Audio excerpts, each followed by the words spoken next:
చిలకలూరిపేట మండలం కట్టుబడివారిపాలెం గ్రామంలో స్వచ్ఛ సేవా టీం శంకర నేత్ర వైద్యశాల ఆధ్వర్యంలో నేత్ర వైద్య శిబిరాన్ని నిర్వహించారు. 250 మందిని పరిశీలించి 45 మందిని శస్త్రచికిత్స కోసం ఎంపిక చేశారు.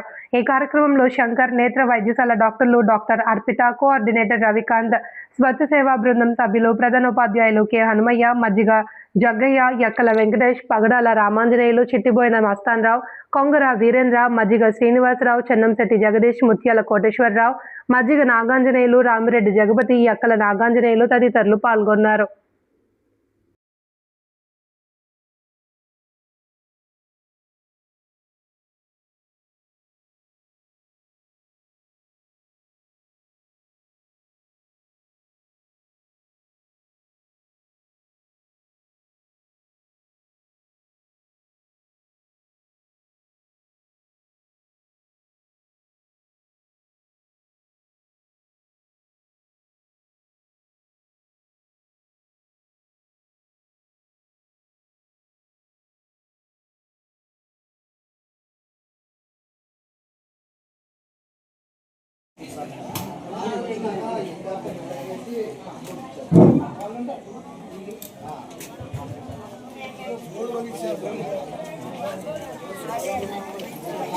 కాకునూరు కోటయ్య